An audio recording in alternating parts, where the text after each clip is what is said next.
ఓం గం గణాధిపతయే నమః. హాయ్ అండి, అందరికీ నమస్కారం.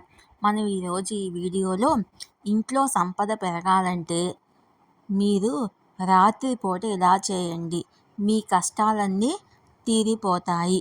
ఈ వీడియో కనుక మీకు నచ్చినట్లయితే లైక్ చేయండి, షేర్ చేయండి, సబ్స్క్రైబ్ చేసుకోండి. ఈ వీడియో లాస్ట్ వరకు స్కిప్ చేయకుండా చూడండి. Please subscribe me, support me, share me, like me. Thank you for watching. మనం చేసే పనులే మన ఆర్థిక పరిస్థితిని నిర్దేశిస్తాయి. చాలామంది ఇంట్లో సంపద పెరగడానికి ఎంతో కష్టపడుతూ ఉంటారు, ఎన్నో పనులు చేస్తూ ఉంటారు, అయినా ఒక్క పైసా కూడా మిగలదు. జ్యోతిశాస్త్రం ప్రకారము మీరు చేసే కొన్ని పొరపాట్ల వల్ల ఇంట్లో సంపద పెరగదు. అయితే మీ ఇంట్లో సంపద పెరగాలంటే రాత్రిపూట ఈ పరిహారాలను పాటించండి చాలు, మీ సంపద రెట్టింపు అవుతుంది. అలాగే ఆర్థిక సమస్యలన్నీ దూరం అవుతాయి. లక్ష్మీదేవి కటాక్షం ఉంటే ఇంట్లో డబ్బుకు కొదవ అనేదే ఉండదు, ఆర్థిక సమస్యలు కూడా రావు. అయితే చాలామంది లక్ష్మీదేవి అనుగ్రహం కోసం ఎంతో ప్రయత్నిస్తూ ఉంటారు, కానీ ఇంటి ప్రధాన ద్వారము చీకటిగా ఉన్న ఇంటికి లక్ష్మీదేవి రాదు.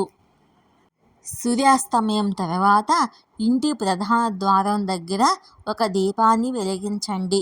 చీపురును ఎక్కడ పడితే అక్కడ పెడుతూ ఉంటారు చాలామంది, కానీ ఇది మంచి అలవాటు కాదు. మీ ఇంట్లో డబ్బుకు ఏ లోటు ఉండకూడదంటే మీరు రాత్రి నిద్రపోయే ముందు చీపురును నిటారుగా ఉంచకండి. ఇది లక్ష్మీదేవి కోపం తెప్పిస్తుంది. అందుకే చీపురుని ఎప్పుడూ కూడా కిందకి వంచి పెట్టండి. లక్ష్మీదేవి రాత్రిపూట ఇంటికి వస్తుంది కాబట్టి ఇంటి ప్రధాన ద్వారము శుభ్రంగా ఉండేలా చూసుకోవాలి. చాలామందికి రాత్రి నిద్రపోయే ముందు ఇంట్లో లైట్లన్నీ ఆపేసి నిద్రపోయే అలవాటు ఉంటుంది. దేవుడి గదితో సహా అన్ని లైట్లను ఆఫ్ చేసి పడుకుంటారు, కానీ ఇంట్లో దేవుడి గదిని ఎప్పుడూ చీకటిగా ఉంచకూడదు. మీ ఇంట్లో సంపద పెరగాలంటే మాత్రం రాత్రి నిద్రపోయే ముందు మీ ఇంటి పూజా గది లైట్స్ వెలిగేలా చూసుకోండి. మీరు రాత్రి పడుకునే ముందు 2 లవంగాలు దిండు కింద పెట్టుకొని నిద్రపోతే సరిపోతుంది. మీ ఇంట్లో నెగిటివ్ ఎనర్జీ తొలగిపోవడంతో పాటు మీ ఇంట్లో సంపద పెరగడానికి కూడా సహాయపడుతుంది. ఎక్కడైనా మీ డబ్బు ఆగిపోతే అవి కూడా తిరిగి మీ వద్దకు వస్తాయి. ఈ పరిహారం మీకు మంచి ఫలితాలను అందిస్తుంది. ఉదయం, సాయంత్రం వేళల్లో దేవుడికి దండం పెట్టుకొని దీపం వెలిగిస్తూ ఉండండి.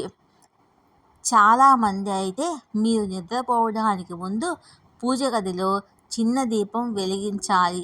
అలాగే ఇష్టదైవాన్ని ప్రార్థిస్తే మీ ఇంట్లో సంపదకు లోటు ఉండదు. నెమలి ఈకలు రాత్రి పడుకునే ముందు దిండు కింద పెట్టుకొని నిద్రపోతే ఖచ్చితంగా మీ అదృష్టం పెరుగుతుంది, మీ సంపద పెరుగుతుంది, పాజిటివ్ ఎనర్జీ పెరుగుతుంది, చెడు కళలు కూడా రాకుండా ఉంటాయి. లక్ష్మీదేవిని సంతృప్తిపరచాలంటే శుక్రవారం రాత్రి నిద్రపోయే ముందు లక్ష్మీదేవి విగ్రహానికి లేదా లక్ష్మీదేవి చిత్రపటానికి మల్లెపూల దండం సమర్పించడం ద్వారా లక్ష్మీదేవి అనుగ్రహాన్ని పొందవచ్చు. ఫలితంగా డబ్బుకు మీకు కొదవ అనేదే ఉండదు. వైవాహిక జీవితంలో ఇబ్బందులు ఉంటే లక్ష్మీదేవికి గులాబీ పూలను సమర్పించండి. ఫలితంగా వారి దాంపత్య జీవితంలో సుఖ సంతోషాలు ఉంటాయి. మీ ఇంట్లో సంపద పెరగాలంటే ప్రతి శుక్రవారము లక్ష్మీదేవికి గన్నేరు పూలతో పూజ చేసుకోవాలి. ఇలా చేసినట్లయితే లక్ష్మీదేవి యొక్క అనుగ్రహము తొందరగా మీకు కలుగుతుంది. ఆ రోజు లక్ష్మీదేవికి పాయసాన్ని నివేదించండి. ఇంట్లో సంపద రెట్టింపు అవ్వాలంటే ఎర్రటి క్లాత్లో 5 లవంగాలను చుట్టి బీరువాలో పెడితే మంచి జరుగుతుంది. ఆర్థిక ఇబ్బందులు కూడా ఉండవు. అలాగే ఆర్థిక పరిస్థితులు మెరుగుపడతాయి. లక్ష్మీ కటాక్షం పొందడానికి రాత్రిపూట ఇంట్లో సాంబ్రాణి ధూపం వేయండి. ఇలా చేయడం వల్ల ప్రతి పనిలోనూ విజయం జరుగుతుందని పండితులు చెప్తున్నారు. అలాగే ప్రతిరోజు వీలు కాకపోతే కనీసం మంగళవారం, శుక్రవారం అయినా సాంబ్రాణి ధూపాన్ని ఇల్లంతా వేయండి. ఇలా చేయడం వల్ల మీ ఇంట్లో సంపద పెరుగుతుంది, లక్ష్మీ అనుగ్రహం మీకు కలుగుతుంది. అలాగే మీ డబ్బు కూడా పెరుగుతుంది. సాయంత్రం చేసే పూజలకు చాలా శక్తి ఉంటుంది. సాయంత్ర సమయంలో 6 గంటల నుండి 7 గంటల మధ్యలో పూజ చేసి దేవునికి నమస్కరించి మీ మనసులో ఏది కోరుకున్నా తరాస్తు దేవతల అనుగ్రహం వల్ల మీ కోరికలు త్వరలోనే నెరవేరుతాయి. సాయంత్రం చేసే పూజ 1000 రెట్లు ఎక్కువగా పుణ్యఫలాన్ని ఇస్తుందని పండితులు చెప్తున్నారు. ఇంట్లోని వాస్తు దోషాలు తొలగిపోవాలంటే ఇంటి ప్రధాన ద్వారంపై పసుపు, కుంకుమ, గంధముతో స్వస్తిక్ వేయాలి. ఇలా చేయడం వల్ల ఇంట్లో ఉన్న నెగిటివ్ ఎనర్జీ తొలగిపోయి పాజిటివ్ ఎనర్జీ వస్తుంది. అలాగే ఇంట్లోకి లక్ష్మీదేవి ఖచ్చితంగా అడుగుపెడుతుంది. రాత్రి సమయంలో మనము బయట నుంచి ఇంటికి వచ్చి చెప్పులను ఎట్లా పడితే అట్లా పడేస్తూ ఉంటాము. చెప్పుల్ని ఎట్టి పరిస్థితుల్లోనూ ఇంటికి ప్రధాన ద్వారం వద్ద ఉంచకండి. ప్రధాన ద్వారానికి దూరంగా మీ చెప్పులను ఉంచుకోండి. ఇలా చేయడం వల్ల లక్ష్మీ అనుగ్రహము తొందరగా కలుగుతుంది. చాలామంది తిన్న తర్వాత ఆ పాత్రల్లో చేతులు కడుక్కుంటూ ఉంటారు. అలా చేయకూడదు. ప్లేట్లలో చేతులు కడుక్కోవడం వల్ల లక్ష్మీదేవికి అసంతృప్తి గురి చేస్తుంది. ఆహారాన్ని అగౌరవపరిచినట్లుగా లక్ష్మీదేవి భావిస్తుంది. దీంతో ఇంట్లో ఆర్థిక సంక్షోభం ఏర్పడుతుంది.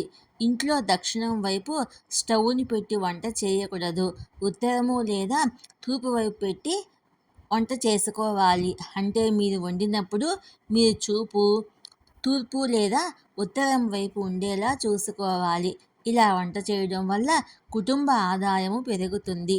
బాగా సంపాదించిన తర్వాత కూడా మీ ఆర్థిక కొరత ఏర్పడుతుంటే శుక్రవారం నాడు లక్ష్మీదేవికి కర్పూరంతో హారతి ఇచ్చి తర్వాత అందులో ఉండే బూడిదను ఎరుపు రంగు కాగితంలో పెట్టి మీ పర్సులో ఉంచుకోండి. ఇలా చేయడం ద్వారా ఇంట్లో ఆర్థిక పరిస్థితి మెరుగుపడుతుంది. అంతేకాకుండా మీరు చేసే ప్రతి పనిలోనూ విజయాన్ని సాధిస్తారు. మీ జీవితంలో సంపదను కోల్పోతే ఇంట్లో నీటి కుండ ఏ స్థితిలో ఉందో పరిశీలించండి. వాస్తుశాస్త్రం ప్రకారము ఇంట్లో నీటి పాత్రను ఎల్లప్పుడూ ఈశాన్య దిశలోనే ఉంచాలి. ఇలా చేయడం వల్ల మీ కుటుంబ సభ్యుల దురదృష్టం దూరం అవుతుంది. ఇదే సమయంలో సంపద కూడా పెరుగుతుంది. అంతేకాకుండా అనారోగ్య సమస్యలు ఏమైనా ఉంటే తొలగుతాయి. ఇంట్లో లక్ష్మీదేవి ఎల్లవేళలా నివాసం ఉంటుంది. మానసిక ఒత్తిడి కూడా దూరం అవుతుంది. మీరు ఆర్థిక సమస్యలతో ఇబ్బంది పడడానికి ఇంట్లో అద్దాన్ని వాస్తు ప్రకారము అమర్చకపోవడం కూడా ఒక కారణం కావచ్చు. వాస్తు ప్రకారం మీ ఇంట్లో లేదా దుకాణంలో అద్దము ఈశాన్య దిశలో అమర్చుకోవాలి. ఇలా ఉంచడం వల్ల రుణ సమస్యల నుంచి విముక్తి కలుగుతుంది. అలాగే మీకు ఏదైనా అప్పు ఉంటే వాస్తు ప్రకారం మంగళవారం చెల్లించడం మంచిది. మంగళవారం చెల్లించడం వల్ల అప్పులు త్వరగా తీరిపోతాయి. అలాగే లక్ష్మీ అనుగ్రహం త్వరగా కలగాలంటే మీ ఇంటి మెయిన్ డోర్కు స్వస్తిక్ సింబల్ను వేసుకోండి. అలాగే మన ఇంట్లో సంపద త్వరగా పెరగాలంటే మనం వంట చేసే గోడకు స్వస్తిక్ సింబలు, ఓంకారం గుర్తులను వేసుకోండి. దీనివల్ల లక్ష్మీ కటాక్షం తొందరగా జరిగి మన సంపద పెరుగుతుంది. ఆర్థిక సమస్యల నుంచి విముక్తి కలుగుతుంది. మరీ ముఖ్యంగా లక్ష్మీదేవి అనుగ్రహం మనకు కలగాలంటే మనం ఎల్లప్పుడూ కుటుంబ సభ్యులు ఒకరికొకరు గొడవ పడకుండా సామరస్యంతో ఆనందంగా ఉండాలి. ఈ విధంగా చేయడం వల్ల లక్ష్మీ అనుగ్రహము తొందరగా కలుగుతుంది. అలాగే ఇంటిని ఎప్పుడూ శుభ్రంగా ఉంచుకోవాలి. చినిగిపోయిన పాడైపోయిన వస్తువుల్ని ఎప్పుడూ ఇంట్లో ఉంచకూడదు. ఏ ఇంట్లో అయితే ఇంటి ఇల్లాలు కంటనీరు పెట్టకుండా ఉంటుందో ఆ ఇంటిని లక్ష్మీదేవి నివాసంగా ఏర్పాటు చేసుకొని అందులో స్థిర నివాసం ఉంటుంది.